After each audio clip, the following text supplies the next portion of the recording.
মৌখিক পৰীক্ষা অহা 17 জুনৰ পৰা আৰম্ভ হ'ব। আপোনালোকে জানে এডিআৰই তৃতীয় বৰ্ষ থাৰ্ড গ্ৰেড অৰ্থাৎ তৃতীয় বৰ্গৰ বাবে যিসকল উত্তীৰ্ণ হৈছে তেওঁলোকে 3টা পৰীক্ষা দিব লাগিব। যিসকলে ষ্টেনোগ্ৰাফাৰৰ পৰীক্ষা পাছ কৰিছে তেওঁলোকে ষ্টেনোগ্ৰাফাৰৰ স্কিল পৰীক্ষা দিব লাগিব। যিসকলে ড্ৰাইভিং পাছ কৰিছে তেওঁলোকে ড্ৰাইভিঙৰ স্কিল পৰীক্ষা দিব লাগিব। আৰু যিসকলে সাধাৰণ তৃতীয় বৰ্গত পাছ কৰিছে তেওঁলোকে কম্পিউটাৰৰ স্কিল পৰীক্ষা দিব লাগিব।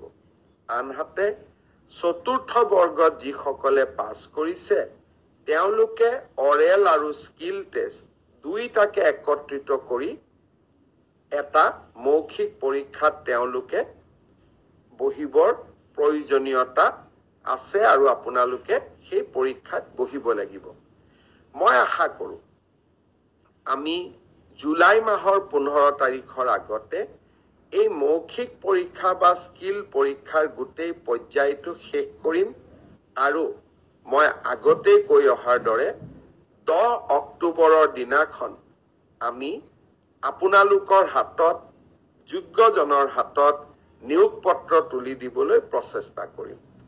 10 অক্টোবৰৰ দিনটোতে আমি post graduate teacher, graduate teacher, LP, এমইৰ শিক্ষক আৰু স্বাস্থ্য বিভাগৰ বিভিন্ন পৰীক্ষাত উত্তীৰ্ণ হোৱা আৰু এডিআৰইৰ পৰীক্ষাত উত্তীৰ্ণ হোৱা এই আটাইসকলকে একেলগে খানাপাৰা ফিল্ডলৈ মাতি আনি আমি নিযুক্তি পত্ৰ আগবঢ়াম।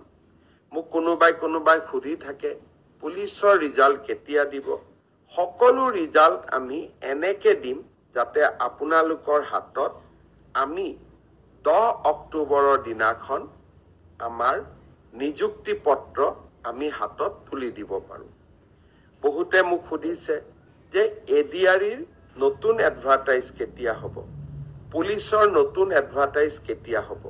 মই আশা কৰোঁ অক্টোবৰ মাহত নিযুক্তি পত্ৰ দিয়াৰ পিছতেই আমি নৱেম্বৰ মাহত নিশ্চয় আকৌ চৰকাৰী চাকৰিৰ বিজ্ঞাপন দিবলৈ সক্ষম হ'ম।